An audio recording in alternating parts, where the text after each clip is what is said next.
പിതാവേ, പുത്രനേ, ഞങ്ങൾക്കു ദൈവം അങ്ങേ അൾത്താരതന്നിൽ ഞങ്ങൾ അർപ്പണം ചെയ്യുന്നു സർവം. ഇതിൻ്റെ വിഷയം എന്ന് പറയണത് ഉടമ്പടി എപ്പോഴും ടാർഗറ്റ് ചെയ്യുമ്പോൾ അതെന്താണ്? ഉടമ്പടി എന്താണ്? സ്നേഹത്താൽ പ്രവർത്തനക്ഷമമായ വിശ്വാസത്തിലേക്കുള്ള യാത്രയാണത്.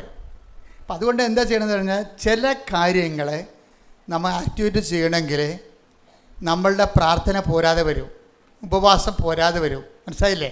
എന്താ കാര്യത്തിൽ ഇപ്പോൾ ഒരു പിശാച് ബാധിതനെ കർത്താവ് ഉയർപ്പിച്ചല്ല, അല്ല അവനെ വിടുവിച്ചേ. അപ്പോൾ പിശാച് ബാധിതൻ പറഞ്ഞേ, നീ എവിടെ പോയാലും ഞാൻ നിന്നെ അനുഗമിക്കുമെന്ന് പറഞ്ഞു. അപ്പോഴെന്താ ഈശോ പറഞ്ഞത്? നീ എൻ്റെ കൂടെ വരണ്ട, വീട്ടിൽ പോടാന്ന് പറഞ്ഞു. എന്താ കാര്യം? അവന് കർത്താവിൻ്റെ കൂടെ വരാനുള്ള ഇവാഞ്ചലിസ്റ്റ് ഈ സ്നേഹത്താൽ പ്രവർത്തനക്ഷമമായ വിശ്വാസത്തിലേക്ക് വരണമെന്നുണ്ടെങ്കിൽ ചിലത് കർത്താവിൻ്റെ കൂടെ നടക്കത്തില്ല. കർത്താവിൻ്റെ കൂടെ നടന്നാൽ നടക്കാനുള്ള യോഗ്യത ലഭിക്കത്തില്ല. കർത്താവിന് നടക്കുന്നതല്ല, നടക്കാനുള്ള യോഗ്യത ലഭിച്ചില്ല. അപ്പോൾ ചില സൗഖ്യങ്ങളൊക്കെ നമുക്ക് കിട്ടും, വിടുതൽ കിട്ടും. അതുകൊണ്ട് ക്രിസ്തു നിങ്ങളുടെ കൂടെ ഉണ്ടെന്ന, ക്രിസ്തുവിനെ പരിചരിക്കാൻ നിങ്ങൾക്ക് കഴിയുമെന്ന ഒന്നും വിശ്വസിക്കരുത്. അത് വേറെ ഇൻസ്ട്രുമെൻറ്റാണ്. അതാണ് ആ പിശാച് ബാധനെ അയാൾക്ക് വലിയൊരു അനുഗ്രഹമാണ് ചെയ്തത്. ഇത്രയും നാൾ അയാളെ പിശാച് കെട്ടിയിട്ടിരിക്കുകയായിരുന്നു, ഒന്ന് കൈയും കാര്യം കെട്ടിയിട്ടിരിക്കുകയായിരുന്നു. അയാളെ കർത്താവ് അഴിച്ചു വിട്ടു, ഭയങ്കര അനുഗ്രഹം കിട്ടി അയാൾക്ക്. പക്ഷേ അയാൾ കർത്താവിനോട് പറഞ്ഞു, നീ എവിടെ പോയാലും ഞാൻ നിന്നെ അനുഗമിക്കും. അപ്പോൾ പറഞ്ഞു, അതിന് വേറെ സ്കൂളാണ്, അതിനവിടെ പഠിക്കേണ്ടി വരും, ഇപ്പോൾ തൽക്കാലം വീട്ടിൽ പോകാൻ പറഞ്ഞു. എത്ര അനുഗ്രഹം കിട്ടിയാലും എത്ര വലിയ സാക്ഷ്യം പറഞ്ഞാലും ഈശോ പറയും തൽക്കാലം വീട്ടിൽ പോകാൻ പറയും. എന്താ കാര്യം? ക്രിസ്തുവായിരിക്കണം നമ്മുടെ ലക്ഷ്യം. അതിന് വേറെയാണ് വിഷയം. അതിന് ഈ പ്രോസസ്സിംഗ് ഉണ്ട്. എല്ലാ കാലവും വയറ്റിപ്പഴപ്പിന് വേണ്ടി ക്രിസ്തുവിൻ്റെ കൂടെ നടന്നാൽ നമുക്ക് ഒത്തിരി കാലം നടക്കാൻ പറ്റത്തില്ല. ഞാൻ പറഞ്ഞു വന്ന ഭാഗം, ഒരു പിശാച് ബാധിതനെ കർത്താവ് ഒഴിപ്പിച്ച് കഴിഞ്ഞപ്പോൾ ആ പിശാച് ബാധിതൻ ഈശോനോട് പറയും, ഞാൻ നിന്നെ അനുഗമിക്കാമെന്ന് പറയും. അപ്പോൾ ഈശോ പറയും, നീ വീട്ടിൽ പോയി കർത്താവ് നിന്നോട് ചെയ്ത കാര്യങ്ങൾ അവരോട് പറയണം. അതാണ് ഇവാഞ്ചലൈസേഷൻ എന്ന് പറയണത്. അത് മനസ്സിലായില്ലേ? ലൂക്ക 8:38-39. പിശാച് ബാധയൊഴിഞ്ഞ ആ മനുഷ്യൻ അവന്റെ കൂടെ ആയിരിക്കാൻ അനുവാദം ചോദിച്ചു. എന്നാൽ അവനെ തിരിച്ചയച്ചുകൊണ്ട് യേശു പറഞ്ഞു, നീ വീട്ടിലേക്ക് തിരിച്ചുപോയി ദൈവം നിനക്ക് ചെയ്തത് എന്തെന്ന് അറിയിക്കുക. ഇതാണ് ഒരു പ്രശ്നം. അതായത് പ്രാർത്ഥന, ഉപവാസം. പിന്നെ ഏതാ ഉള്ളത്? പ്രാർത്ഥന ഉപവാസം കഴിഞ്ഞാലും ഇനി പിശാച് ബാധ വരെ ഒഴിഞ്ഞു പോയാലും പിന്നെയും നമ്മൾക്ക് മേജർ മിറക്കിൾസ് നമ്മുടെ ജീവിതത്തിൽ സംഭവിച്ചാലും അടുത്ത സിലബസ് എന്ന് പറഞ്ഞാൽ എന്താണ്? സുവിശേഷവൽക്കരണമാണ്. മനസ്സിലായില്ലേ? ഉടമ്പടിക്കൊപ്പം വളരണ്ടേ? നിങ്ങളുടെ പേപ്പറിൻ്റെ കളർ മാറ്റിയിരിക്കണത് എന്തിനാണ് അങ്ങനെ?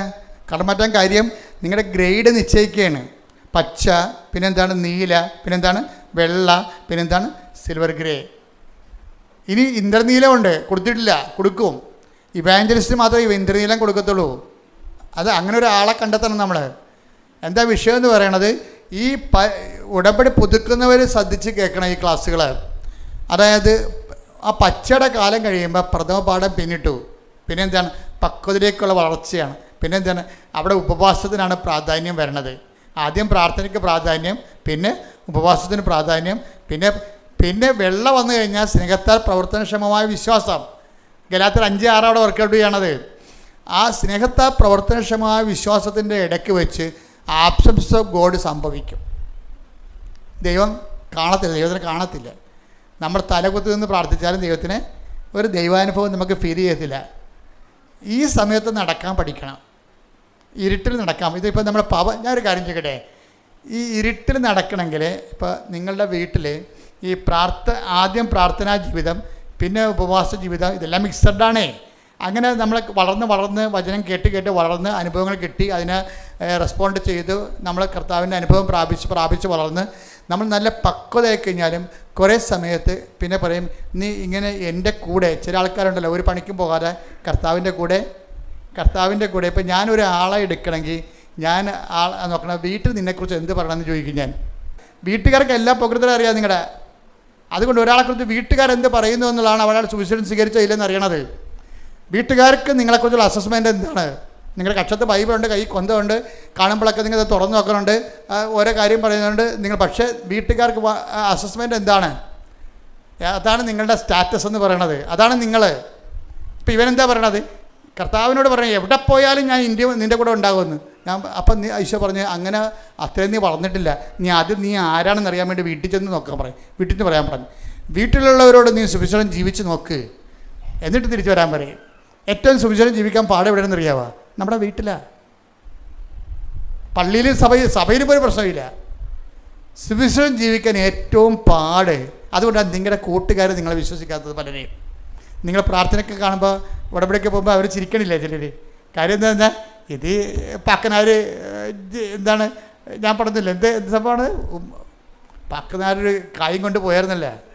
ആ ചുരക്കായും കൊണ്ടുപോയി. അപ്പോൾ പാക്കനാർ കാശിക്ക് പോവുകയാണ്. അപ്പോൾ ഭാര്യ പറഞ്ഞ് അയാളെപ്പോഴും ഭയങ്കര ചൂടനാണ്, ഭയങ്കര എപ്പോഴും കഴുത്ത, അവർക്ക് സൂര്യമില്ല. അപ്പോൾ ഇതിൻ്റെയൊക്കെ ഇയാളെ കാശിക്ക് പോകാൻ നേരത്ത് പെണ്ണും പിടിയാക്കൊണ്ട് പാര വെച്ച് കൊടുത്തത്. അത് ഞാൻ പോകുമ്പോൾ ആ ചുരക്കായും കൊണ്ട് പോയിക്കോ, എന്നിട്ട് എല്ലാ വെച്ച് തൊഴിലണ എല്ലാ അമ്പലക്കുളത്തിലും ചുരക്കായ് നിങ്ങൾ കുളിച്ച് പൊങ്ങുമ്പോൾ ചുരക്കായും മുക്കി പൊക്കാൻ പറയും. അപ്പോൾ ഭാര്യ പറഞ്ഞല്ലേ, ഏലും കുളിക്കണ കാര്യമല്ലേ, അമ്പലക്കുളത്തിൽ ശുദ്ധീകരണ കാര്യമല്ലേ, നല്ല കാര്യം എന്ന് പറഞ്ഞാൽ പക്കനാർ ചുരക്കായും കൊണ്ടുപോയി കാശി വരെ കണ്ട കുളത്തിലെല്ലാം കുളിച്ച് അവിടെ എല്ലാം വെച്ചമ്പലത്തിലെല്ലാം തൊഴുത് ചുരക്കായും മുക്കിയെടുത്ത് തിരിച്ചു കൊണ്ടുവന്ന് പെണ്ണുമ്പളെ കൊടുത്ത്. അപ്പോൾ അവർ കരുതി കറി വയ്ക്കുകയും ചെയ്ത്. കറി വെച്ച് കഴിഞ്ഞപ്പോൾ അത് മാത്രമായിട്ട് കറി വെച്ച്. അപ്പം പാക്കനാർ ഈ പെണ്ണുമ്പോഴോട് തന്തൊക്കെ വിളിച്ച് ഇതെന്തൊരു കൈക്കളല്ലാന്ന് പറഞ്ഞു. അപ്പോൾ പറഞ്ഞു അതന്നെ നിങ്ങൾ വേറെ മാറ്റമൊന്നുമില്ല, കാശിക്ക് പോയെന്നേ ഉള്ളെന്ന്. കാശിക്ക് പോയെന്നേ ഉള്ളൂ. ഈ ചുരക്കാട് അവസ്ഥ തന്നെയാണ് നിങ്ങൾക്കുള്ളതെന്ന്. ഇതുപോലെ ഒരു പ്രോസസ്സിങ് നമുക്കറിയണം. എനിക്കത് എന്നെ കുറേ ചോദിച്ചിട്ടുണ്ട്. എനിക്ക് ഈ ഒരാൾ എന്തിനും പറയുമ്പോൾ അത് എന്താണ് പറയണമെന്നല്ല ഞാൻ എൻ്റെ മനസ്സിൽ പരിശുദ്ധാത്മാവ് പറയണത്, എന്തുകൊണ്ട് പറയണമെന്നാണ്. അതവിടെ അരൂപിയുടെ പ്രശ്നമാണ്. അപ്പോൾ ഇവർ കള്ളത്തര ഒളിപ്പിച്ച് വെച്ചിട്ടുണ്ട്, വേറൊരു കാര്യമാണ് പറയണമെന്നുള്ളതുകൊണ്ട് അതെനിക്ക് പെട്ടെന്ന് അറിയാൻ പറ്റും. അപ്പോൾ ഞാൻ സാധാരണ ശരിക്കും ചൂടാവും. അപ്പോൾ ഈ കുറേ നാളെ കൂടെ നടക്കുന്നവർ ചോദിക്കുവേ, സത്യം പറഞ്ഞാൽ അച്ഛൻ ഈ മാതാവിനെ കണ്ടെങ്കിൽ പിന്നെ പാകപ്പെട്ട് സൗമ്യമായിട്ടൊക്കെ കിടക്കേണ്ടതല്ലേ? നമുക്ക് സൗമ്യമായിട്ട് നമ്മൾ ശാസിക്കേണ്ട സമയത്ത് ശാസിക്കണം. അല്ലെങ്കിൽ നിങ്ങളുടെ കുഞ്ഞുങ്ങൾ പോലും വഴിതെറ്റി വളഞ്ഞു പോകും. ശാസിക്കേണ്ട സമയത്ത് തെറ്റ് കാണുമ്പോൾ അത് ശാസിക്കണം. പക്ഷേ അതിൻ്റെ പേരിൽ അത് വിശ്വാസത്തിൻ്റെ വിഷയമായിട്ട് എടുക്കരുത്. വിശ്വാസത്തിൻ്റെ വിഷയമാണത്, പക്ഷേ അതിനെ വെച്ച് അസസ് ചെയ്യാൻ പറ്റത്തില്ല നമുക്ക് ഒരാളെ. അപ്പം അതുകൊണ്ട് നിങ്ങൾ പറയരുത് വീട്ടിൽ പോകുമ്പോൾ എല്ലാം ക്ഷമിക്കണം, അച്ഛൻ പറഞ്ഞിട്ടുണ്ട് ഞാൻ ഉടമ്പടിയിലാണ്, അതുകൊണ്ട് വായി നാക്കിയുടെ അടുത്ത് പുറത്തെടുക്കണമെന്ന് പറഞ്ഞൊരു കാര്യമില്ല. നിങ്ങളുടെ മക്കൾ ചിലപ്പോൾ കഞ്ചാവ് വലിച്ച് അവൻ്റെ ഉടുപ്പ് കഴുകാൻ എടുക്കുമ്പോഴായിരിക്കും ചിലപ്പോൾ കഞ്ചാവ് ഇരിക്കണത്. അപ്പം തന്നെ കൈ കിട്ടിയ സാധനം കണ്ടിട്ട് തലക്കടി അടിക്കണം. അപ്പം തന്നെ എന്താ കാര്യം? അമ്മയ്ക്ക് അടിക്കാൻ അധികാരമുണ്ട്, അമ്മയ്ക്ക് പ്രായമില്ലല്ല. കാര്യം അത്രയും അധികാരം വേറെ ആർക്കും ഇല്ല. കാര്യം നിങ്ങളുടെ ഇൻവെസ്റ്റ്മെൻ്റ് അല്ലേ അത്. അപ്പോൾ അമ്മ ഉള്ളിടത്തോളം കാലം എത്ര പേരാണ് വിശുദ്ധിയോട് ജീവിക്കണത്? ആരെങ്കിലും ഇന്ന് വെടിപ്പും മെനയുമായിട്ട് ജീവിക്കുന്നുണ്ട്, ഒരു കാര്യം അവരുടെ അമ്മയാണ് അതിൻ്റെ കാരണം. കാര്യം അമ്മയുടെ ശാസനയിലും കാര്യം അമ്മയ്ക്കൊരു ഗുണമുണ്ട്, അമ്മ എത്ര ഉപദ്രവിച്ചാലും അമ്മയുടെ സ്നേഹത്തെ അവിശ്വസിക്കത്തില്ല മക്കൾ. എന്താ കാര്യം? ആ സ്നേഹം അവർ അനുഭവിച്ചിട്ടുള്ളതാണ്. അവരുടെ അമ്മയുടെ സങ്കടം കൊണ്ടാണ് അടിക്കണമെന്നേ മക്കൾ വിചാരിക്കത്തുള്ളൂ. കാര്യം ദൈവം കഴിഞ്ഞാൽ പിന്നെ അമ്മയേ ഉള്ളൂ, അത് കഴിഞ്ഞാണ് അച്ഛനുള്ളത് വിശ്വാസ പഠനങ്ങളിൽ. അപ്പം അതുകൊണ്ട് ഞാൻ പറഞ്ഞു ഉടമ്പടി എടുത്തും പറഞ്ഞുകൊണ്ട് നിങ്ങളെല്ലാം കൂടി ഉറിയക്കരി ഇരുന്നിട്ട് അവസാനം മക്കൾ പോക്കൃത്തരങ്ങാണ്ട് ജീവിക്കുന്ന കുറേ ആൾക്കാരില്ലേ. കുറേ വിശുദ്ധന്മാരും ഭക്തന്മാരുടെയും മക്കൾ വഴിപിഴച്ചവരാണ്. അതെന്താ കാര്യം?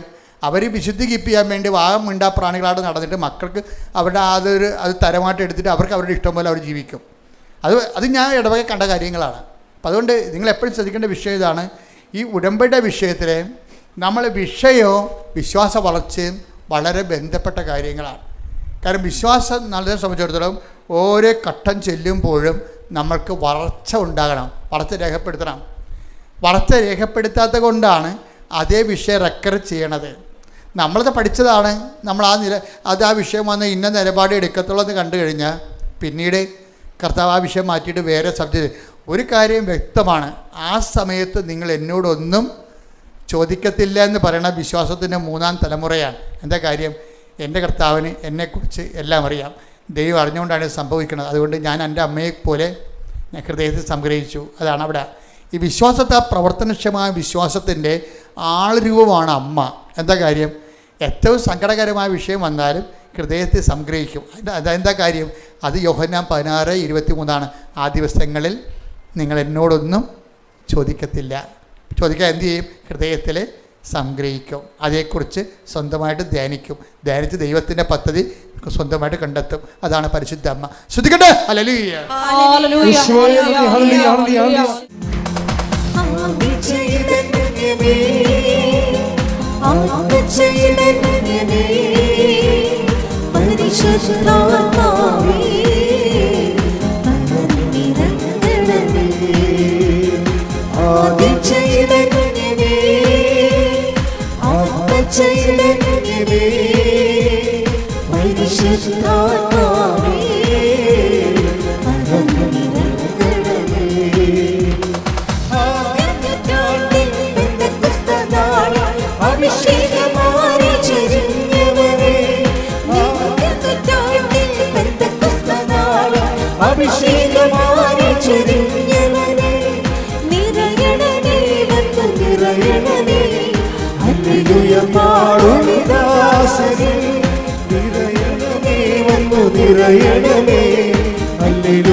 അതായത് പരിശുദ്ധ അമ്മ ഈ വിശ്വാസത്തിൻ്റെ പ്രഥമ പാഠങ്ങൾ പിന്നിടുമ്പോൾ നമുക്ക് ഒരേ മണിയടിക്കും. സുവിശേഷത്തിൽ നമുക്കറിയാൻ പറ്റും. എന്താ ചെയ്യണത്? അമ്മ ഒരു ചോദ്യം ചോദിച്ചു. എന്താ ചോദിച്ചത്? നീ എന്താ ഞങ്ങളോട് ഇങ്ങനെ ചെയ്തത്? നമുക്കെല്ലാം വേണ്ടി ചോദിച്ചതാണ്. എല്ലാവരും ചോദിക്കും. ഭർത്താവ് ഇപ്പോൾ 35-ാമത്തെ വയസ്സ് ഭർത്താവ് മരിച്ചു പോയവരില്ലേ, അവരുടെ മനസ്സിൽ അവരെന്നും ചോദിക്കും, എന്താ നീ ഞങ്ങളോട് ഇങ്ങനെ ചെയ്യണം? എൻ്റെ അനിയത്തി ഭർത്താവിനെ കൊണ്ട് അവരുടെ മക്കളൊക്കെ ആയിട്ട് അവർ കാറിൽ എല്ലാ ദിവസവും ശനിയാഴ്ച പോയി അവർ ഹോട്ടലിൽ പോയി ഭക്ഷണം കഴിക്കുന്നുണ്ട്. എന്നെ വിളിക്കാനും തിരക്കാനില്ല, എനിക്ക് മക്കളുമില്ല. നീ എന്താണ് എന്നോട് ഇങ്ങനെ ചെയ്തത്? ചോദിക്കാം. അതായത് നമുക്ക് ദൈവത്തോട് ചോദിക്കാൻ പറ്റുന്ന ഏറ്റവും വലിയ ചോദ്യമാണത്. അമ്മ ചോദിച്ചത്, നമുക്ക് വേണ്ടി ചോദിച്ചതാണ്. നീ എന്താണ് ഇങ്ങനെ ഞങ്ങളോട് ചെയ്തത്? പക്ഷെ അതിന് ദൈവത്തിന് ഉത്തരവുണ്ട്. എന്താ കാര്യം? ഞാൻ എൻ്റെ പിതാവിൻ്റെ കാര്യത്തിൽ പറഞ്ഞ് ഞാൻ എൻ്റെ പിതാവിൻ്റെ കാര്യത്തിൽ വ്യാപൃതനായിരിക്കേണ്ടവനാണെന്ന് നീ അറിയുന്നില്ലേ? അപ്പൊ പാഷൻ കാലം എന്ന് പറയുമ്പോൾ ബൈബിൾ അങ്ങനെ പാഷൻ കാലം എന്ന് പറയത്തില്ല. സങ്കടങ്ങളുടെ കാലം എന്ന് പറയുമ്പോൾ ഇപ്പം കൊച്ചു മരിച്ചു, ഗർഭത്തിൽ കിടന്ന് കൊച്ചു മരിച്ചു. ഇപ്പോൾ ഒരു അമ്മയുടെ സാക്ഷ്യം കണ്ടില്ലേ? കഴിഞ്ഞ ദിവസം ഞാൻ കിടന്നത്, അതായത് ഒരു കുഞ്ഞു മരിച്ചു. അപ്പം ആ കുഞ്ഞു മരിച്ചു പോയപ്പോൾ അവർക്ക് അതുപോലെ ഒരു കുഞ്ഞിനെ വേണം. ഇന്നലെ പറഞ്ഞതാണ്, സഹിക്കാൻ പറ്റണില്ല. 11 വയസ്സുള്ള മകൻ മരിച്ചു. അത് അപ്പോഴേ പിന്നെ ഇവർ അമ്മ ഭ്രാന്തായിപ്പോയി. അപ്പോഴേ അവർ നോൺ ക്രിസ്ത്യനാണ്. പക്ഷേ അമ്മയെ പരിചയപ്പെട്ടപ്പോൾ പറഞ്ഞു, അമ്മേ എൻ്റെ കുഞ്ഞ് മരിച്ചുപോയി, എനിക്ക് ഭ്രാന്തായിപ്പോയി, എനിക്ക് ഇതുപോലെ ഒരു കുഞ്ഞിനെ തരണമെന്ന് പറഞ്ഞു. അത് ഒരു ആൺകുഞ്ഞിനെ തന്നെ തരണമെന്ന് പറഞ്ഞു. അതിനാണ് അവൾ ഉടമ്പടി എടുത്തിരിക്കുന്നത്. അപ്പോൾ അവൾക്ക് അങ്ങനെ കിടക്കാൻ കാര്യം, അവൾ ഉടനെ അമ്മ ഒരു ഓപ്പറേഷൻ കാണിച്ചു കൊടുത്ത് മനസ്സിൽ. ഇപ്പോൾ ഭർത്താവിനോട് പറഞ്ഞു, എടോ അവരെന്തോ വാസക്ടമിയോ ട്യൂബക്ടമിയോ ചെയ്തിരിക്കുന്ന ആൾക്കാരാണെന്ന് തോന്നുന്നു. ഇപ്പോൾ നമ്മളൊരു ഓപ്പറേഷൻ ചെയ്യണം, നമുക്കിനിയൊരു കുഞ്ഞിനെ തരുമെന്ന് അമ്മ പറഞ്ഞെന്ന് പറഞ്ഞു. അയാൾക്ക് അമ്മയിലൊന്നും വിശ്വാസമില്ല. പക്ഷെ ഭാര്യനെ വിശ്വാസമുള്ളതുകൊണ്ട്, ഭാര്യയെ സ്നേഹമുള്ളതുകൊണ്ട്, അവരുടെ സങ്കടം ഇങ്ങനെ ഇരിക്കണതുകൊണ്ട് പറഞ്ഞു, ശരി നമുക്കത് അഴിച്ച് രണ്ടാമത് ചെയ്യാമെന്ന് പറഞ്ഞു. അപ്പോഴങ്ങനെ അവർ പ്രഗ്നൻ്റായി. ഉടനെ പ്രഗ്നൻ്റായി കഴിഞ്ഞപ്പോൾ ഇവക്കൊരു ഇത് പെൺകുഞ്ഞാകരുത്, പെൺകുഞ്ഞാണെങ്കിൽ എനിക്ക് വേണ്ട, കാര്യം എൻ്റെ മകനാണ് മരിച്ചിരിക്കണമെന്ന് പറഞ്ഞു. അപ്പോൾ അമ്മ അവന് അതുപോലൊരു മകനെ തന്നെ തിരിച്ചു കൊടുത്ത്. അപ്പോൾ ചില സമയത്ത് നമുക്ക് അത് വിശ്വാസത്തിൻ്റെ പ്രഥമ പാഠങ്ങളിൽ കിടക്കണവർ അവർ കുറച്ചുകൂടി ഗ്രോത്താണ്, മകനേക്കാൾ വലുതാണ്, എൻ്റെ മകനല്ലേ പോയുള്ളൂ, എൻ്റെ ദൈവം പോയില്ലല്ല എന്ന് ചിന്തിക്കുന്നതാണ് അതിൻ്റെ സെക്കൻഡ് പാഠം എന്ന് പറയണത്. അപ്പോൾ അവർക്ക് പ്രയാസങ്ങളൊന്നുമില്ല, എൻ്റെ മകനല്ലേ പോയുള്ളൂ, അത് ദൈവഹിതം, എൻ്റെ ദൈവം എൻ്റെ ഇടയ്ക്കൊന്നും പോയില്ലല്ല എന്ന് പറയണത് സെക്കൻഡ് പാഠം. അപ്പോൾ അത് സെക്കൻഡ് പാഠം. അങ്ങനെ സെക്കൻഡ് പാഠത്തിലേക്ക് വരുമ്പോൾ ദൈവം എന്ത് ചെയ്യും? ഹൃദയത്തിൽ സംഗ്രഹിക്കാനേ പറ്റത്തുള്ളൂ. അതാണ് വിഷയം. അപ്പോൾ ചില ആൾക്കാർക്കൊരു ചോദ്യമുണ്ട്, നീ എന്താണ് ഞങ്ങളോട് ഇങ്ങനെ ചെയ്തത്? അപ്പോൾ നീ എന്താണ് ഞങ്ങളോട് ഇങ്ങനെ ചെയ്തതെന്നാണ് അമ്മ ചോദിക്കണത്. അപ്പോൾ ഈശോൻ്റെ ഉത്തരം എന്താണ്? അമ്മ ഇതിനേക്കാൾ എൻ്റെ അമ്മയാണ്, അപ്പോൾ കുറച്ചുകൂടി സ്റ്റാൻഡേർഡ് കീപ്പ് ചെയ്യണം. അത് കറക്റ്റ് ചെയ്യേണ്ട അവിടെ എൻ്റെ അമ്മയാണ്. എന്താ എൻ്റെ അമ്മയ്ക്ക് അറിയണം എന്താണ് പിതാവിൻ്റെ കാര്യത്തിലാണ് ഞാൻ വ്യാപൃതനായിരിക്കേണ്ടത്. അപ്പോൾ അമ്മ കടന്നു പോകുന്ന ഒരു 3 ദിവസം എന്നെ കാണാതിരുന്നപ്പോൾ അമ്മ കടന്നുപോയ സങ്കടമില്ലേ? ആ സങ്കടം എന്താ സാധനം? അത് പിതാവിൻ്റെ കാര്യമാണെന്നാണ് പറയണത്. എന്ത് രസമാണ് ഈശോ സംസാരിക്കണം കേൾക്കാൻ. പരിശുദ്ധാത്മാവില്ലാതെ ബൈബിൾ മനസ്സിലാവത്തില്ല. അതാണ് ഏറ്റവും വലിയ പ്രശ്നം. അതുകൊണ്ട് നിങ്ങളെപ്പോഴും ചെയ്യേണ്ടതെന്ന് അറിയാമോ? ബൈബിളൊക്കെ നിങ്ങൾ എടുത്ത് വായിക്കും, നോവൽ വായിക്കണ പോലെ എടുത്ത് അബ്രാഹത്തിൻ്റെ കഥ ഇസഹാക്കിൻ്റെ കഥയൊക്കെ വായിക്കും. എന്നിട്ട് ഞാൻ ബൈബിൾ വായിച്ചെന്ന് പറയും. എന്താ ബൈബിൾ എഴുതിയിരിക്കണ പരിശുദ്ധാത്മാവാണ്, അയാളോട് ചോദിക്കണത് എങ്ങനെ എഴുതിയെന്ന്, എന്തിനെഴുതിയെന്ന് ചോദിക്കണം. പരിശുദ്ധാത്മാവിനോട് ചോദിച്ചിട്ട് പരിശുദ്ധാത്മാവാണ് ഇതിൻ്റെ കാലാവസ്ഥ ഭേദങ്ങളെയും നമ്മളെ ഇത് പഠിപ്പിച്ചു തരണം. പരിശുദ്ധാത്മാവ് പഠിപ്പിച്ചു തന്നെ. അപ്പം പരിശുദ്ധാത്മാവിനെ വിട്ടിട്ട് നമുക്ക് ബൈബിൾ പഠിക്കാനോ ജീവിക്കാനോ സാക്ഷ്യപ്പെടുത്താനോ പറ്റത്തില്ല. അതുകൊണ്ട് ഉടമ്പടി ഒന്ന് പ്രാർത്ഥിച്ച കർത്താവായ ദൈവമേ, എൻ്റെ ജീവിതാനുഭവങ്ങൾക്ക് സമാന്തരമായി വ്യത്യസ്ത കാലാവസ്ഥകൾക്ക്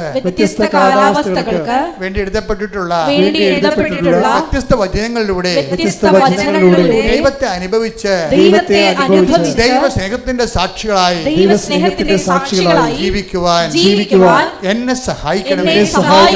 ശ്രുതികട്ടെ ഹല്ലേലൂയ.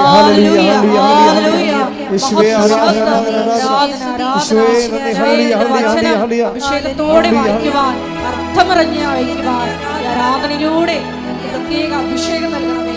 പരിശുദ്ധ പരമദിവ്യകാരുണ്യത്തിന് ആരാധനയും സ്തുതിയും പുകഴ്ചയും ഉണ്ടായിരിക്കട്ടെ. നമ്മൾ എന്തെങ്കിലും ഒരു ഗ്യാപ്പ് വന്നാൽ അതിൻ്റെ പിന്നിൽ കിടന്നുകൊണ്ട് ഉടമ്പടി ഡൗൺ ആക്കരുത്. ചില സമയത്ത് ചില ഗ്യാപ്പുകൾ വരും അല്ലേ? ചില സമയത്ത് ദൈവത്തിൻ്റെ ഒരു ഇടപെടലും ഇല്ലാത്തൊരു സമയം ഉണ്ടാകും. അപ്പം നമ്മുടെ പ്രയാസങ്ങളിൽ നമ്മൾ നിലനിന്ന് പോകും. അപ്പോൾ ഈ അമ്മയും അതുപോലെ ഈശോനെ കാണാത്ത 3 ദിവസം ഉണ്ടായി. അപ്പോൾ അമ്മയും സങ്കടത്തിലൂടെ പോയി.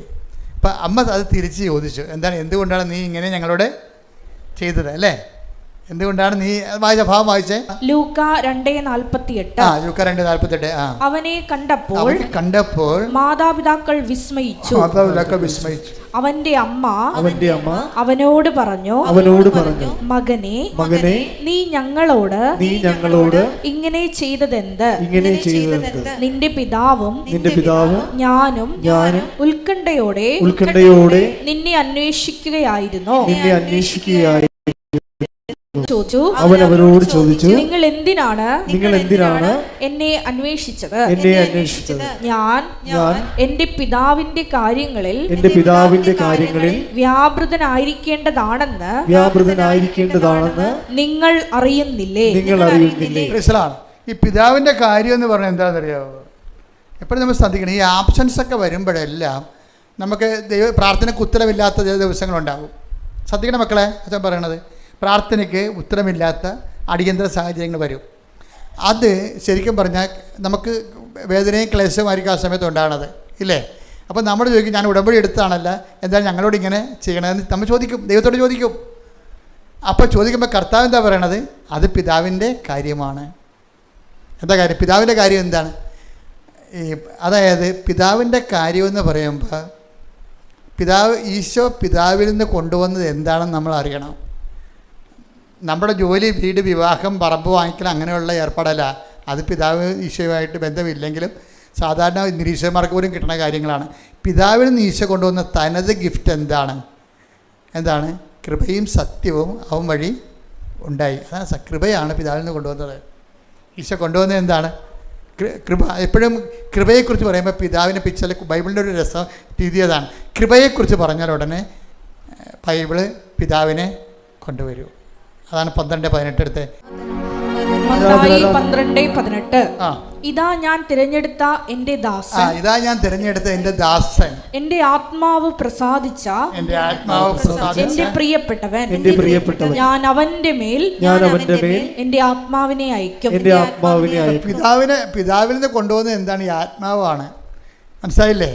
ആത്മാവിന് പരിശുദ്ധാത്മാവിൻ്റെ കൃപാദാനങ്ങളാണ്. അതാണ് ഈശോ പറയണത്.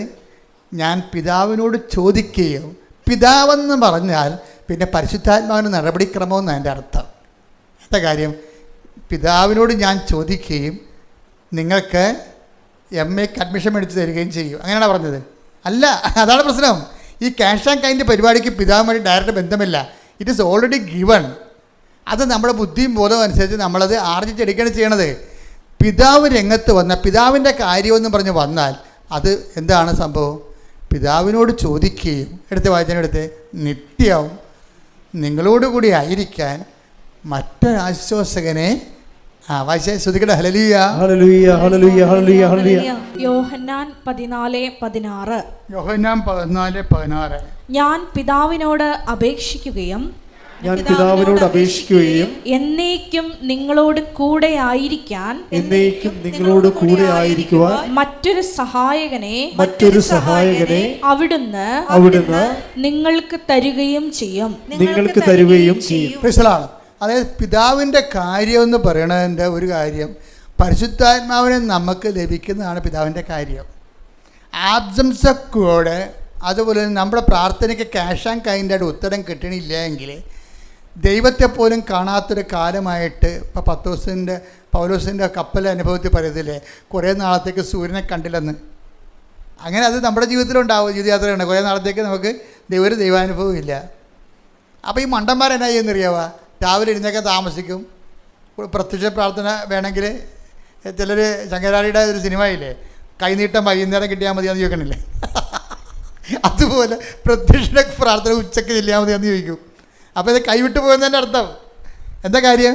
അതായത് അവരുടെ ലൈഫിൽ ദൈവത്തെ അനുഭവിക്കാത്ത ചില ദിവസങ്ങളാണ്. അപ്പോൾ പ്രത്യക്ഷ പ്രാർത്ഥന ചെല്ലിയിട്ട് വലിയ കാര്യമൊന്നുമില്ല. പ്രത്യക്ഷ പ്രാർത്ഥന അല്ല, ദൈവത്തെ പോലും വിളിക്കാത്ത ആൾക്കാർ കാനഡയിൽ പോയി. ഇതെല്ലാം ചെയ്തിട്ട് നിൽക്കണം. ഞാൻ നാട്ടിൽ തന്നെ ഇപ്പോൾ ഉണ്ട്. എൻ്റെ ഏജൻറ്റ് എന്നെ പറ്റിച്ചെന്നാണ് തോന്നുന്നത്. ഓക്കെ, പിതാവിന് ആബ്സെൻ്റായിട്ട് തോന്നുന്ന ഒരു സമയം ഇതാണ്. ഈ ടൈമാണ് നമുക്ക് കൈകാര്യം ചെയ്യേണ്ടത്.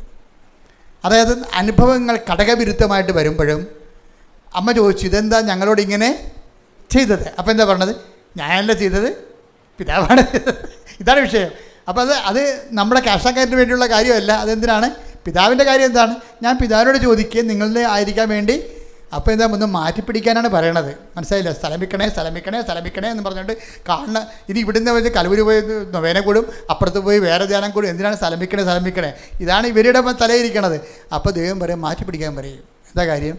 ഇത് എന്നേക്കും നിങ്ങളുടെ കൂടെ, ഈ സ്ഥലം എന്നേക്കും നിങ്ങളുടെ കൂടെ ആയിരിക്കത്തില്ല. മകളെ കല്യാണം കഴിച്ചാലും ഇനി മകൾ പ്രസവിച്ചാലും അവരാരും എന്നേക്കും നിങ്ങളുടെ കൂടെ ആയിരിക്കത്തില്ല. കർത്താവ് വളരെ ക്ലിയറായിട്ടാണ് സംസാരിക്കണത്. മനസ്സിലായില്ലേ? നിങ്ങളെപ്പോൾ ഒന്ന് മാറ്റിപ്പിടിക്കേണ്ടി വരും. എന്താ കാര്യം? ദൈവം പറയണത് എന്നേക്കും നിങ്ങളോട് ആയിരിക്കാനാണ്. ഇപ്പോൾ ചില പറഞ്ഞാൽ, അച്ഛാ ഒരു ഓർഫണേജിൽ എവിടെയെങ്കിലും ആക്കിത്തരുമോ അച്ഛാ? എന്താ ഞാൻ പറയും, മക്കളെ എന്നെ ഉപേക്ഷിച്ചു വന്ന്. ഞാൻ പറയും, മക്കളെ ഉപേക്ഷിച്ചതല്ലേ സത്യം പറയുന്നത് പറയും. ഇവിടെ ചില വിരയന്മാരുവേ സന്ധ്യാലും പോകത്തില്ല. ഞങ്ങൾ പിന്നെ എവിടെയെങ്കിലും ഒരു കോൺവെൻറ്റിൽ കൊണ്ടുവരെ കിടത്തും. പക്ഷേ എന്താ അവർ പറയണത്? അവർ പറഞ്ഞ മക്കളെ ഉപേക്ഷിച്ചു, അച്ഛൻ കൊണ്ടുപോയി അനാഥാലയത്തിൽ തരാനാണ്. അപ്പോൾ മക്കളായാലും എന്നേക്കും നിങ്ങളോട് ആയിരിക്കത്തില്ല, അവർ ഉപേക്ഷിച്ചായിരിക്കത്തില്ല. നിങ്ങൾക്ക് നിങ്ങളുടെ ആ പഴയ സ്വാതന്ത്ര്യമായിട്ട് അവിടെ നിൽക്കക്കളി ഇല്ലാത്ത കാര്യമാണ് വന്നിരിക്കുന്നത്. ചിലപ്പോൾ വന്ന ആൾക്കാർക്ക് നിങ്ങളുടെ സംസാരം പോലും ഇഷ്ടമുണ്ടാകത്തില്ല. നല്ല കാര്യം. അപ്പോൾ ഈ വന്ന വരുമ്പോഴൊക്കെ അവർക്ക് പഠിച്ച ആൾക്കാരാണ്. അവർക്ക് നമ്മുടെ സംസാരം എന്നെ വർത്തമാനാണെന്ന് ചോദിക്കും. എന്നെ വർത്തമാനാണ്. ഇപ്പോൾ ഞങ്ങൾക്ക് ദൈവമേ എൻ്റെ വീട്ടിൽ തന്നെ. അപ്പോൾ മകനാണെങ്കിൽ എന്ത് ചെയ്യും? മകൻ നമ്മുടെ കൂടെ കൂടുക? ഒരിക്കലും കൂടെ. അവനെ കെട്ടിക്കുമ്പോൾ തന്നെ ഉപേക്ഷിച്ചേക്കണം മകനെ. പല പ്രശ്നവും എന്താണ്? കെട്ടിച്ചിട്ട് നിങ്ങൾ കെട്ടിപ്പിടിച്ചോണ്ടിരിക്കുകയല്ലേ? അതാണല്ലേ പ്രശ്നം. കെട്ടിക്കുമ്പോൾ തന്നെ മാതാപിതാക്കന്മാരെ വിട്ടെന്ന് പറഞ്ഞില്ലേ? ഈശോ അല്ലേ പറഞ്ഞിരിക്കണത്? മാതാപിതാക്കന്മാരെ വിട്ട് ഭാര്യയോട് ചേരും. അപ്പം തന്നെ വിട്ടേക്കണം. അത് 90ാമത്തെ വയസ്സും പിടിച്ചോണ്ടിരിക്കുകയാണ്. ഒന്നും പ്രതീക്ഷിക്കരുത് എന്ന് കർത്താവ് പറയും. ഇനി എന്താ വിടണത്? എന്നേക്കും നിങ്ങളോട് ആയിരിക്കാൻ മറ്റൊരാശ്വാസകൻ. അതാണ് വിഷയം. മകനൊരു ആശ്വാസകനാണ്, ഭർത്താവ് ഒരു ആശ്വാസകനാണ്. ഈ സംഭവമൊക്കെ കുറച്ച് കഴിയുമ്പോൾ ചത്തുപോകും. എന്നിട്ട് നമ്മൾ കുഴിക്കാൻ പോയി കഴിഞ്ഞാൽ 8 മണിക്കത്തെ കുർബാനയും കൂടിയിട്ട് കുഴിക്കാൻ പോയി പ്രാർത്ഥിച്ചിട്ട് അവിടെ തന്നെ ഇരിക്കും. എന്താണ്? പഴയ കാര്യം ഓർത്തോണ്ടിരിക്കും. എന്തൊക്കെ ആളെ വിട്ടുപോയില്ലേ? വിട്ടതായിട്ട് നേരത്തെ കൂട്ടണം. മക്കളെ കൂട്ടി എഴുതി തള്ളണം. എന്താ കാര്യം വെച്ച് കഴിഞ്ഞാൽ എപ്പോഴായാലും ഈ നമ്മുടെ കയ്യിലുള്ളതെല്ലാം ഈശോ പറഞ്ഞല്ല, നിങ്ങൾ സമ്പാദിച്ചതെല്ലാം ആരുടേത് ആകും അല്ലേ? ചോദ്യമല്ലേ? അടിപൊളി ചോദ്യമല്ലേ? ക്രിസ്തുവിനെ അറിയണം. അല്ല ക്രിസ്തുവിൻ്റെ ആനുകൂല്യം കൊണ്ട് ജീവിതകാലം കൊണ്ട് ജീവിക്കാനൊന്നുമില്ല. ക്രിസ്തു തന്നെയാണല്ലോ പിതാവിൻ്റെ ആനുകൂല്യം. കൈയടിക്കട്ടെ, ശ്രദ്ധിക്കട്ടെ.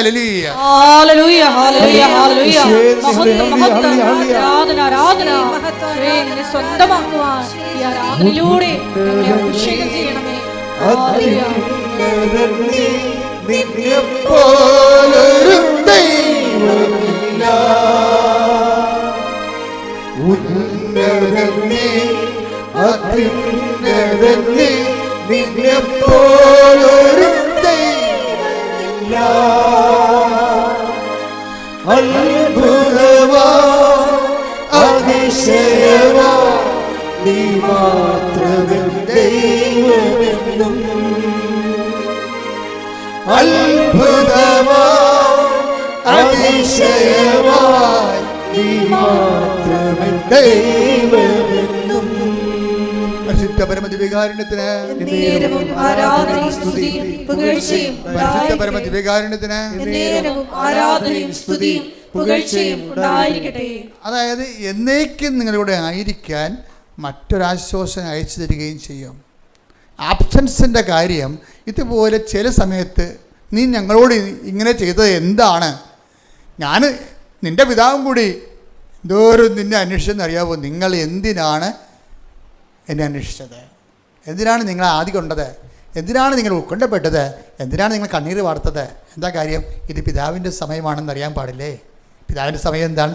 ഇത് പരിശുദ്ധാത്മാവിനെ സ്വീകരിക്കാനുള്ള സമയം. ഓരോ വേദനാ സമയങ്ങളും, മക്കൾ കൈവിട്ട്, ഭർത്താവ് കൈവിട്ട്, ഭാര്യ മരിച്ചെന്നൊക്കെ പറയുന്ന ഓരോ കാലങ്ങളും എന്തിൻ്റെതാണ്? എന്നേക്കും നിങ്ങളുടെ ആയിരിക്കും. ആരും എന്നേക്കും നിങ്ങളുടെ ആയിരിക്കത്തില്ല, ഉറപ്പല്ലേ? എന്നേക്കും ആയിരിക്കത്തില്ല മക്കളെ. നിങ്ങൾ 10 മാസം ചുവന്ന കാലത്ത് ഒന്നും പറയണ്ട, അത് നിർത്തം അവസാനിപ്പിക്കണേ. ഒരു കഥയില്ല, ആരുടെ ക്ലെയിം ഉണ്ടാക്കേണ്ട കാര്യമില്ല, ഒരു ക്ലെയിം മാത്രം. എന്താ സംഭവം? എന്നേക്കും നിങ്ങളുടെ കൂടെ ആയിരിക്കാൻ പ്രാർത്ഥിച്ചേ. കർത്താവേ, അങ്ങയുടെ പൊന്നുപോലത്തെ വചനം സൗജന്യമായി നൽകിക്കൊണ്ട്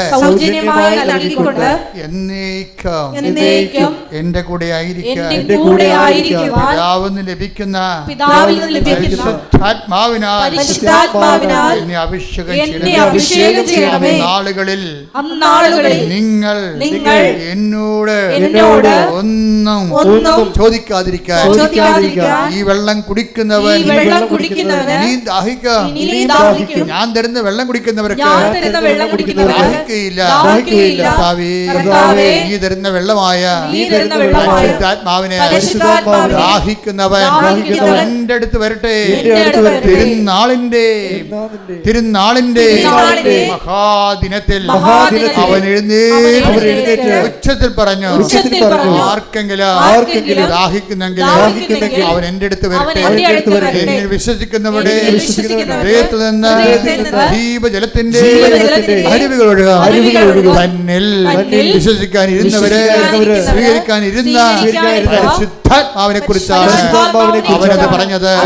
ആത്മാവേ, പരിശുദ്ധാത്മാവേ, യേശുവിന്റെ ആത്മാവേ, യേശുവിന്റെ തിരുവിരാവിലെ മുറിവ് തുറന്നുകൊണ്ട് അവന്റെ സകലത്തിന്റെ സമ്മാനമായി, സ്വർഗത്തിന്റെ സമ്മാനമായി ഇറങ്ങി വന്ന ദൈവത്തിന്റെ വാഗ്ദാനമേ, പിതാവിന്റെ വാഗ്ദാനമേ, ആത്മാവേ, പരിശുദ്ധാത്മാവേ, നിറയണമേ, നിറയണമേ, എന്നെ ശക്തിപ്പെടുത്തണമേ. ദൈവത്തിന്റെ ഉടമ്പടി സുവിശേഷമായി പൂർത്തിയാക്കുവാൻ ആത്മാവേ, ദൈവത്തിന്റെ ആത്മാവേ വസിക്കണമേ.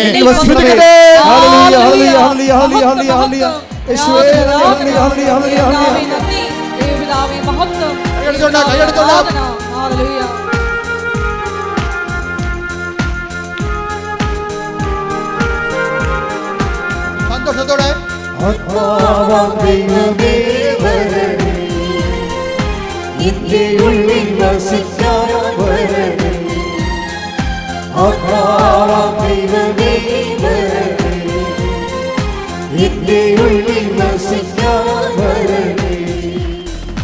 ദാഹിച്ചു നിന്നെ ഞാൻ തേടുന്നു, സുഖത്തുറന്നിറങ്ങി നീ വരണേ. ദാഹിച്ചു നിന്നെ ഞാൻ തേടുന്നു, സുഖത്തുറന്നിറങ്ങി നീ വരണേ. ആത്മാവാം ദൈവമേ വരണേ, എന്റെ ഉള്ളിൽ വസിക്കാൻ വരണേ. ആത്മാവാം ദൈവമേ വരണേ, എന്റെ ഉള്ളിൽ വസിക്കാൻ വരണേ. ഹല്ലേലൂയ, ഹല്ലേലൂയ, ഹല്ലേലൂയ, ഹല്ലേലൂയ.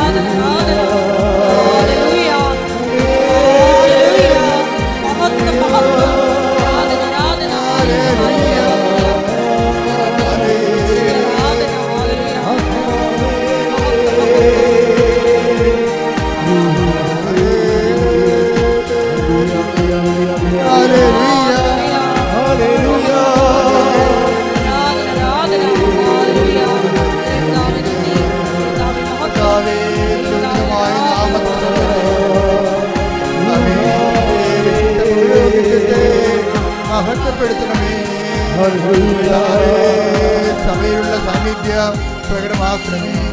രോഗികൾ അങ്ങനെ ദിവസം പ്രാർത്ഥിക്കുന്ന കർത്താവേ, ഉദരരോഗമുള്ളവർ അങ്ങനെ ദിവസം പ്രാർത്ഥിക്കുന്ന കർത്താവേ, വാർന്ന വലതുകരാം ആണിപ്പെടുതാർന്ന അത്ഭുതകരാം ഉദരരോഗികളെ വെക്കണമേ എന്ന് പ്രാർത്ഥിക്കുന്നു.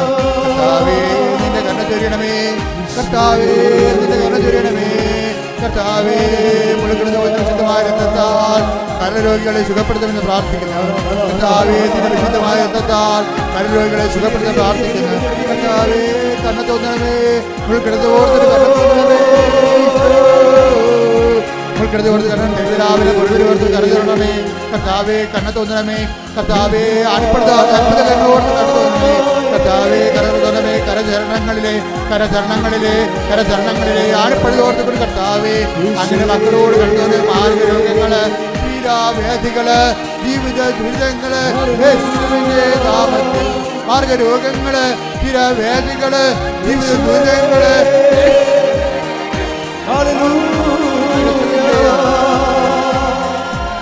സ്തോത്രം.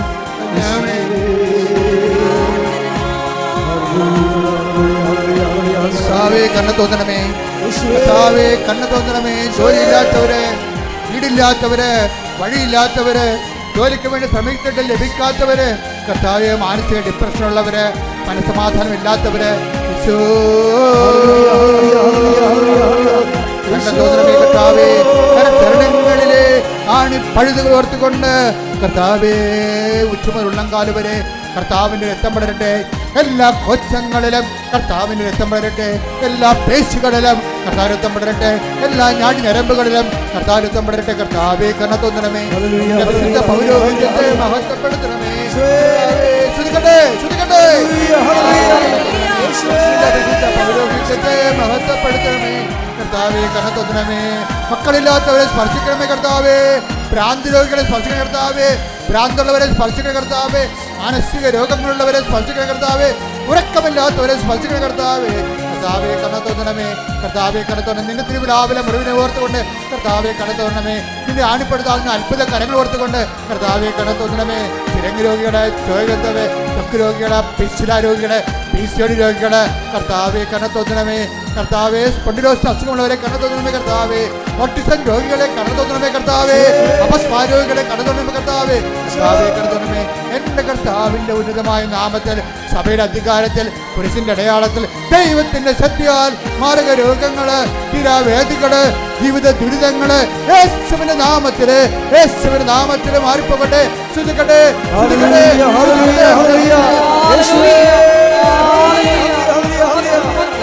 ദുഃഖങ്ങള്, ജോലിയില്ലാത്തവര്, വിസ തട്ടിപ്പിൽ കുടുങ്ങിപ്പോയവര്, പണം നഷ്ടപ്പെട്ടവര്, ഇന്റർവ്യൂവിന് പങ്കെടുക്കാൻ പോകുന്നവര്, പരീക്ഷയുടെ റിസൾട്ട് പ്രതീക്ഷിക്കുന്നവര്, പരീക്ഷ എഴുതിക്കൊണ്ടിരിക്കുന്നവർ, എഴുതാൻ പോകുന്നവര്, വീട് വിൽക്കാനുള്ളവര്, വീട് എടുക്കാനുള്ളവര് യേശുവിന്റെ നാമത്തില് മാർഗ തടസ്സങ്ങൾ, ജീവിത ദുരിതങ്ങള് യേശുവിന്റെ നാമത്തില് മാറിപ്പോകട്ടെ. ശ്രുതിക്കട്ടെ.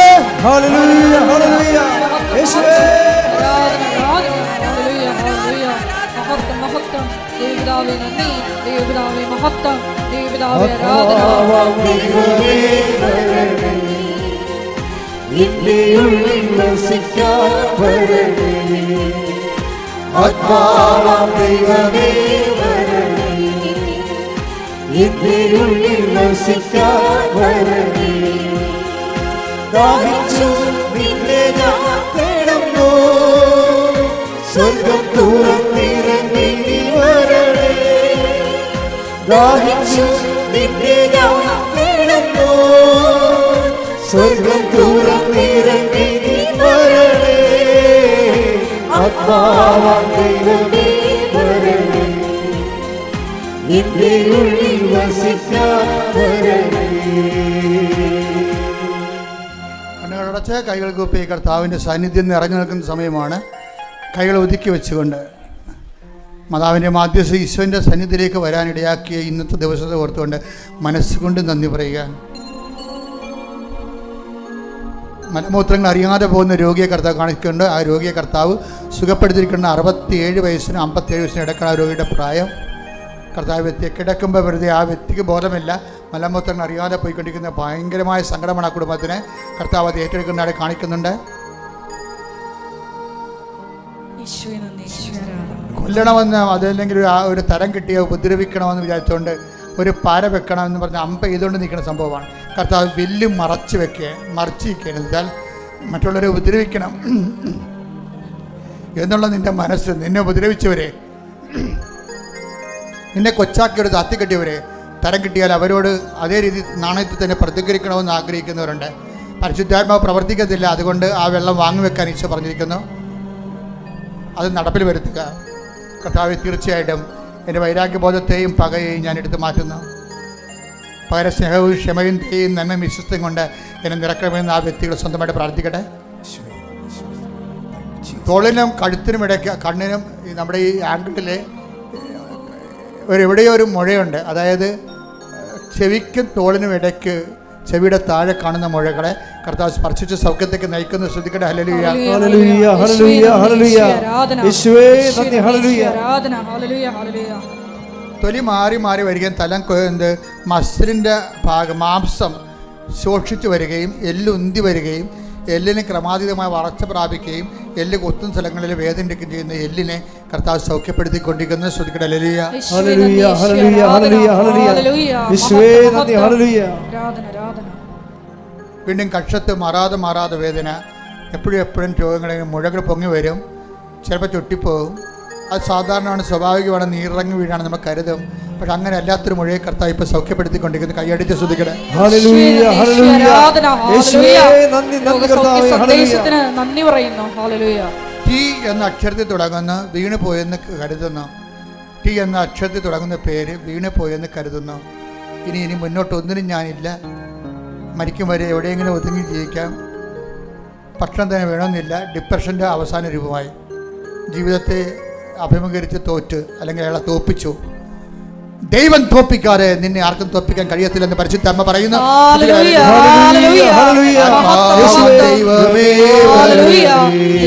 കൈയടിച്ചുകൊണ്ട് ഒരുമിച്ച് പാടും.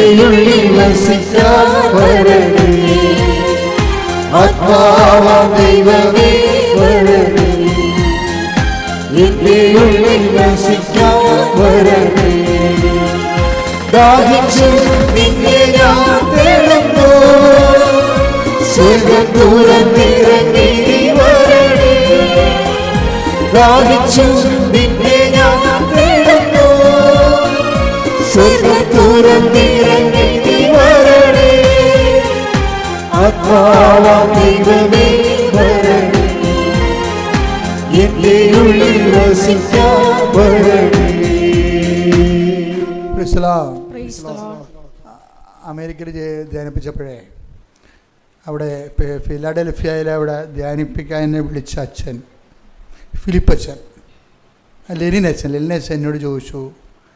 ഞാൻ പോരുന്നതിനൊരു ദിവസം ചോദിച്ചു, അച്ഛാ എപ്പോഴും ഞാൻ കരഞ്ഞുകൊണ്ടിരിക്കണം, കർത്താവിൻ്റെ കാര്യങ്ങൾ കേൾക്കുമ്പോൾ എൻ്റെ കണ്ണ് നിറയും, കുർബാന അർപ്പിക്കുമ്പോൾ എൻ്റെ കണ്ണ് നിറയും, കുർബാന അർപ്പിക്കുമ്പോൾ എൻ്റെ കണ്ണ് നിറയും, കർത്താവിൻ്റെ കാര്യങ്ങൾ കേൾക്കുമ്പോൾ ആരുടെയെങ്കിലും ദൈവാനുഭവം വരുമ്പോൾ എൻ്റെ കണ്ണ് നിറയും, എനിക്ക് ഭയങ്കര ചമ്മല് തോന്നണം അച്ഛാന്ന് പറഞ്ഞ് എന്നെ മാറ്റി മുറി കൊണ്ടുപോയി വെച്ച് ചോദിച്ചതാണ്.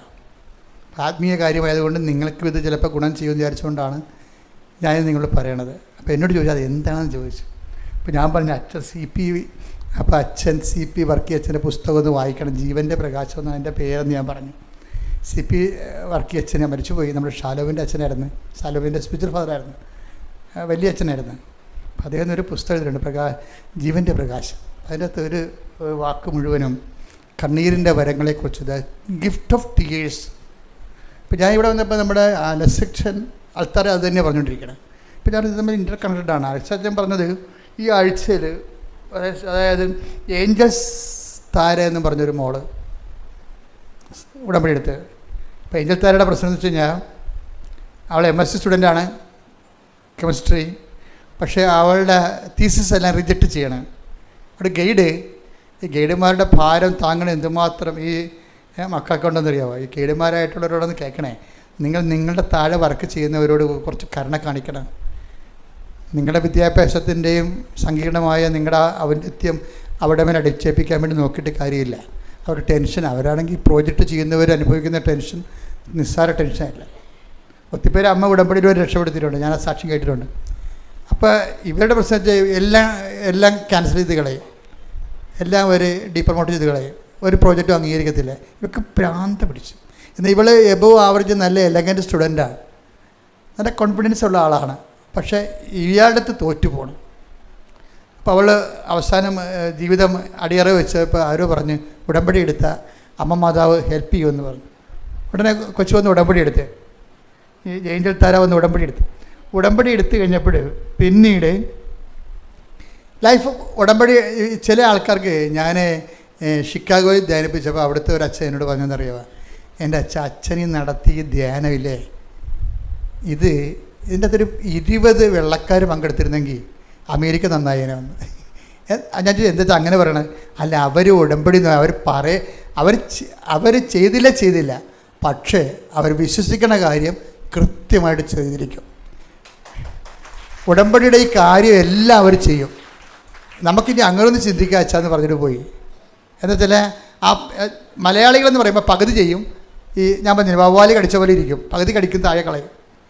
ഉടമ്പടി ഒരിക്കലും അങ്ങനെ ചെയ്യരുത്. ഈ ഏഞ്ചൽ സിദ്ധാരയുടെ ഉടമ്പടി ഗുണമെന്ന് പറയണത് അവൾ ചെയ്യണ കാര്യങ്ങൾ പക്ക സീരിയസ് ആയിരിക്കും. അതാണ് ഒരു ഉടമ്പടി. അവൾ ആദ്യമേ എഴുതിയ എന്താണെന്ന് അറിയാം, പരിശുദ്ധാത്മാവിന് നൽകണമെന്ന് എഴുതിയിരിക്കണം. ആദ്യം ഇത്രയും പ്രസംഗങ്ങളുണ്ട് കൊച്ചിനെ, പക്ഷേ ആദ്യം എഴുതിയിരിക്കണം എന്താണ്, എനിക്ക് പരിശുദ്ധാത്മാവിനെ നൽകണം. അത് ആ സെക്കൻഡ്. ദൈവത്തിലേത് പ്രശ്നം എന്ന് വെച്ചാൽ നമുക്ക് അലോട്ട് ചെയ്യാൻ പ്രൊവിഷനുള്ള സംഭവത്തെ ആദ്യം വെച്ചാൽ കിട്ടാൻ എളുപ്പമാണ്. എന്താണ് ആദ്യം കിട്ടാൻ എളുപ്പമെന്ന് പറയും? ഇപ്പം നമ്മൾ പറയും ചിക്കൻ ബിരിയാണി കഴിക്കാൻ വേണ്ടി ചെല്ലാമെന്ന് പറഞ്ഞാൽ ആ ഹോട്ടലിൽ ചെന്ന് വെച്ചും നമ്മൾ ഹോട്ടലിൽ തിരക്കി നടക്കേണ്ടി വരും. കിട്ടണ കഴിക്കാമെന്ന് പറഞ്ഞ് ചെന്നാലാ അവർക്ക് ഫ്രൈഡ് റൈസ് കഴിച്ചിട്ട് പോരാ, ഒരു കുഴപ്പമില്ല, അവിടെ ഉള്ള എന്താ കഴിക്കാം. അതുപോലെ ദൈവത്തിന് തരാൻ എളുപ്പം എന്താ? പരിശുദ്ധാത്മാവിനെയാണ്. കാര്യം പരിശുദ്ധാത്മാവിന് ഒരിക്കലും തരണതല്ല പ്രശ്നം, സ്വീകരിക്കണതിനാണ് പ്രശ്നം. മനസ്സിലായില്ലേ? പരിശുദ്ധാത്മാവ് സൗജന്യ ദാനമാണ്, പക്ഷെ തരണതല്ല പ്രശ്നം, താങ്ങത്തില്ല, അതാണ് പ്രശ്നം. നമ്മൾ ഈ ഉടമ്പടി മുഴുവൻ ചെയ്യണത് പരിശുദ്ധാത്മാവിനെ സ്വീകരിക്കാനുള്ള ഇൻഫ്രാസ്ട്രക്ചർ ഡെവലപ്പ് ചെയ്യാൻ. എന്താ കാര്യം? ഈശോ പറഞ്ഞത് എന്താണ്? ഈ ആത്മാവിനെ സ്വീകരിക്കാൻ ലോകത്തിന് പറ്റത്തില്ലെന്ന് പറഞ്ഞില്ലേ? അതാണ് പ്രശ്നം. തരണതിനൊരു പ്രശ്നമില്ല. ഞാൻ എൻ്റെ പിതാവിനോട് ചോദിക്കുകയും എന്തെങ്കിലും നിങ്ങളുടെ വിചാരിക്കാം മറ്റൊരു ആശ്രയം അയച്ചു തരികയും ചെയ്യും, തന്നിട്ട് കാര്യമില്ല, പക്ഷേ നമുക്ക് സ്വീകരിക്കാൻ പറ്റത്തില്ല. അതെന്താണ്? ആ വചനം എടുത്ത് ശ്രുതികട്ടെ. ഹല്ലേലൂയ,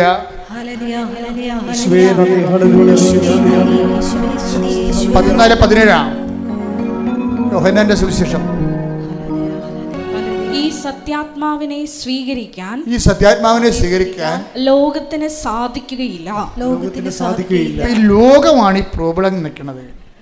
ഈ ലോകത്തെ ഹരിച്ചു കളയാൻ വേണ്ടിയാണ് നമ്മൾ ഉടമ്പടിയിൽ ഓരോ പൊസിഷൻ വെച്ചിരിക്കുന്നത്. നിങ്ങളുടെ സ്റ്റാറ്റസ് ലോ ചെയ്യാൻ. ഇപ്പോൾ നിങ്ങൾ വലിയ ഞാൻ തഹസിൽദാരാണ്, കളക്ടറാണ്, അതുകൊണ്ട് ഞാൻ ഉടമ്പടി എടുക്കത്തില്ല എന്നൊക്കെ പറഞ്ഞില്ലേ. അപ്പോൾ പിന്നെ എടുക്കുന്നവരെന്ന് പറയണത്, പിന്നെ എടുക്കുന്നവർ അത് കരുതിക്കൂടി എടുക്കാം. ചെറിയ കുറച്ച് പ്രാർത്ഥിക്കാം, 5-6 ദിവസം നല്ലോണം പ്രാർത്ഥിക്കാം, എന്തെങ്കിലും നടക്കുമെന്ന് നോക്കട്ടെ. അങ്ങനെ കുറേ പെരിച്ചാടികൾ ഉടമ്പെടുത്തിട്ടുണ്ട്. എന്ന് വെച്ച് കഴിഞ്ഞാൽ അത് കുറച്ച് നോക്കാമെന്ന് പറഞ്ഞത് അങ്ങനെയല്ലേ സംഭവം. അത് ലോകാരൂപിയാണ്, അവരതൊന്നും ചെയ്യത്തുമില്ല. അതാണ് ഈശോ പറഞ്ഞത്. തരുന്നതിന് കുഴപ്പമില്ല, സ്വീകരിക്കാനാണ് കുഴപ്പം. സ്വീകരിക്കാൻ എന്താണ്? ഞാനിങ്ങനെ പത്രം കൊടുക്കണത്, അവരല്ലേ നമ്മളെ വിളിക്കുക, തന്തക്ക് വിളിക്കുക, അത് തോന്നിയ ദിവസം പറയുക.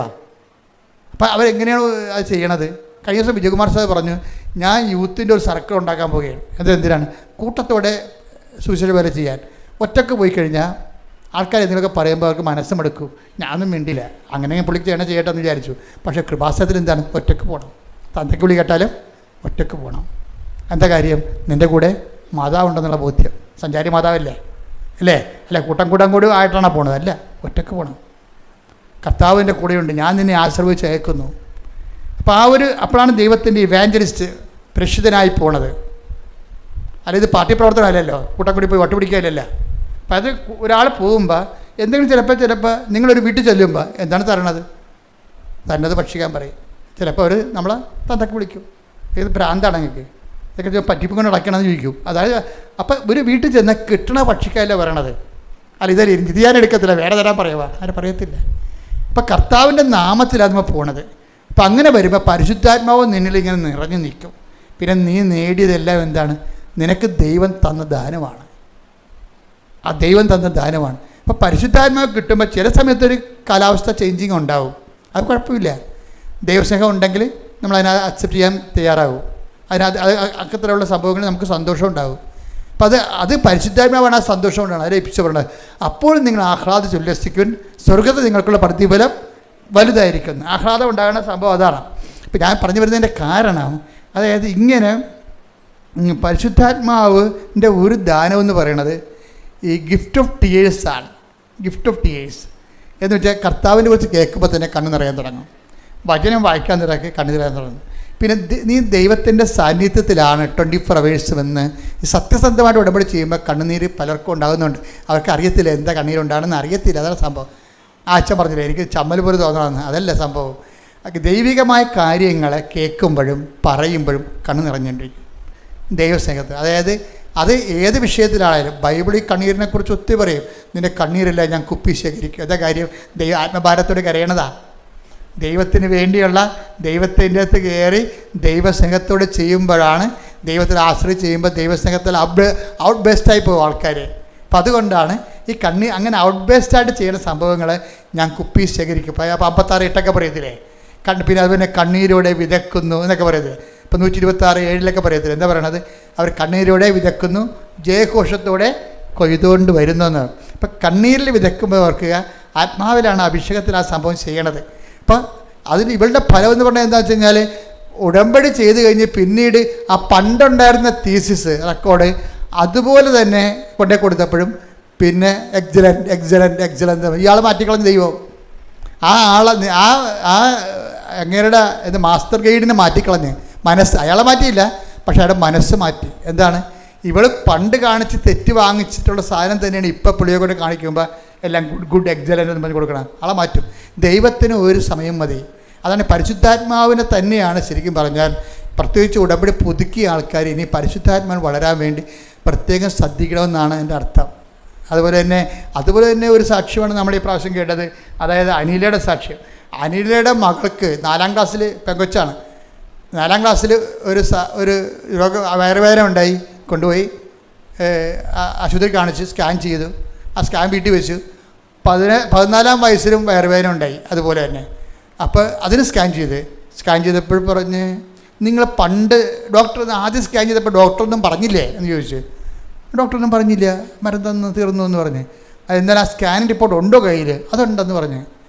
അത് വായിച്ചപ്പോൾ എന്താ സമയം അതിൻ്റെ അകത്ത് എതിരുണ്ട്, ഈ കൊച്ചു യൂട്രസ് ഇല്ലെന്ന്, ഗർഭപാത്രം ഇല്ലെന്ന് അന്ന് എഴുതി വെച്ചിട്ടുണ്ട് ആ സ്കാൻ റിപ്പോർട്ടിൽ. അത് പിന്നെ അന്നത്തെ ഡോക്ടർമാർ വിചാരിച്ച് വളരുമ്പോൾ ശരിയാവുമെന്ന്. 14ാം വയസ്സിൽ ഇപ്പം സ്കാൻ ചെയ്തപ്പോൾ യൂട്രസ് ഇല്ല. ആ പെങ്കൊച്ചിൻ്റെ അമ്മ തകർന്നു പോയി. അവൾ ഉടമ്പടി എടുത്ത് കണ്ണീരോടെ അമ്മയുടെ മുമ്പിൽ, അമ്മേ എൻ്റെ പെങ്കൊച്ചിൻ്റെ ഭാവിയില്ല. അപ്പോൾ ഡോക്ടർ പറഞ്ഞ്, അപ്പോൾ ഇതിൽ ഇവൾ ഉടമ്പടി ഉടമ്പടി തൈലം എടുത്തിട്ട് ആ പൊക്കിളിൻ്റെ താഴെ ഗർഭപാത്രം നേരെ ഒരു കുരിശ് വരച്ച്, അമ്മേ ഇല്ലെങ്കിൽ ഉണ്ടാക്കി തരണം, എനിക്ക് അമ്മയിലാണ് വിശ്വാസം എന്ന് പറഞ്ഞു. പിന്നെ MRI എടുക്കുമ്പോൾ ആ വയസ്സിൻ്റെ ഗർഭപാത്രം അവിടെ അമ്മ വെച്ച് കൊടുക്കും. അപ്പം ഇത് ഉടമ്പടിയിൽ ഇതിൻ്റെ അപ്പുറത്ത് നടക്കും. മരിച്ചവരെ ജീവിച്ചു വരും. കാര്യം എന്താണ്? അത് അമ്മ മാതാവ് പ്രത്യക്ഷപ്പെട്ടതിൻ്റെ ഭാഗമായിട്ടാണ് ഉടമ്പടി വരണത്. അതുകൊണ്ട് നമ്മൾ പ്രത്യക്ഷ പ്രാർത്ഥന ചെല്ലണത്. അപ്പോൾ പ്രത്യക്ഷ പ്രാർത്ഥന ചെല്ലാൻ വേണ്ടി നിങ്ങൾക്ക് തന്നിരിക്കുന്ന സമയം 5:30 to 6:30. അതിനുള്ളിൽ നിങ്ങൾ ചെല്ലിയിരിക്കണം. അതിൻ്റെ കൂടെയാണ് ഇപ്പം അച്ഛൻ്റെ കൂടെ നിങ്ങളെ ഡെയിലി ബ്രെഡ് കേൾക്കുന്നത്. അത് ഷെയർ ചെയ്യണം. അതിൻ്റെ പ്രാർത്ഥനയിൽ പങ്കെടുത്തിട്ട് അതിൻ്റെ അഭിഷേകം മേടിച്ചിട്ട് വേണം എല്ലാ ദിവസവും മുന്നോട്ട് പോകാൻ. കാര്യം അനുഗ്രഹമൊക്കെ വിരൽത്തുമ്പിലാണ്. പക്ഷേ ചോദിക്കേണ്ടത് ആര്? പരിശുദ്ധാത്മാവിനോട് ചോദിക്കേണ്ടത്. Praise the Lord. എല്ലാവരും മുട്ട നിൽക്കുക. സമാപനാശീർവാദം.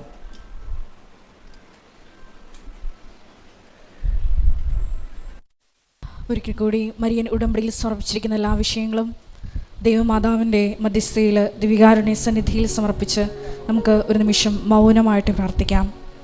ഇന്നത്തെ ഉടമ്പടി ആരാധനയിൽ വെളിപ്പെട്ട് കിട്ടിയതുപോലെ വിശ്വാസം, പ്രത്യാശ, ദൈവസ്നേഹം എന്നീ പുണ്യങ്ങളിലൂടെ വളർന്ന് ശക്തി പ്രാപിച്ച് സ്നേഹത്താൽ പ്രവർത്തനനിരതമാകുന്ന സുവിശേഷ സാക്ഷ്യ ജീവിതത്തിലേക്കാണ് ഉടമ്പടി നമ്മളെ ക്ഷണിച്ചിരിക്കുന്നതെന്ന വലിയ ആഹ്വാനം സ്വീകരിച്ചുകൊണ്ട്, ഈശോയെ, ലോകത്തിൻ്റെ അതിർത്തി വരെ നിൻ്റെ പ്രകാശമായി ഉടമ്പടി എടുത്ത് ഞങ്ങൾ എന്നും പ്രശോഭിക്കുവാനുള്ള വലിയ കൃപ ഞങ്ങൾക്ക് ഓരോരുത്തർക്കും നൽകണമേ എന്ന് പ്രാർത്ഥിച്ചുകൊണ്ട് ശിരസ്സ് നമിച്ച് നമുക്ക് ദിവികാരുണ്യനാഥൻ്റെ ആശീർവാദം സ്വീകരിക്കാം.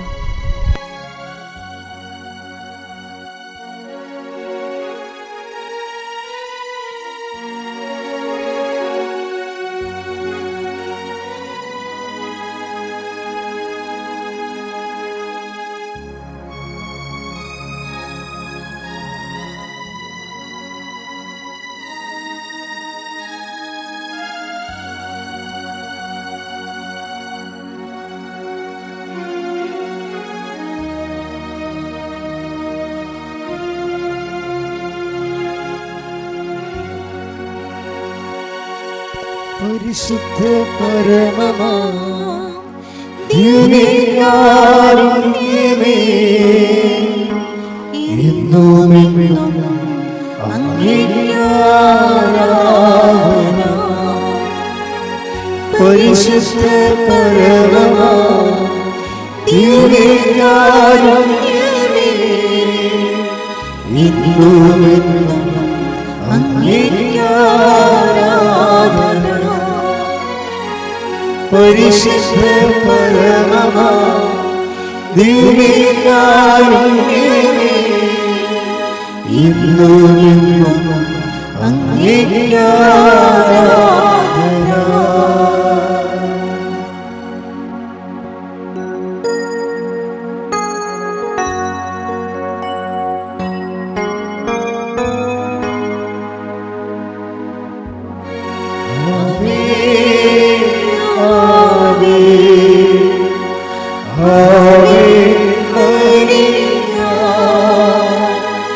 Amen.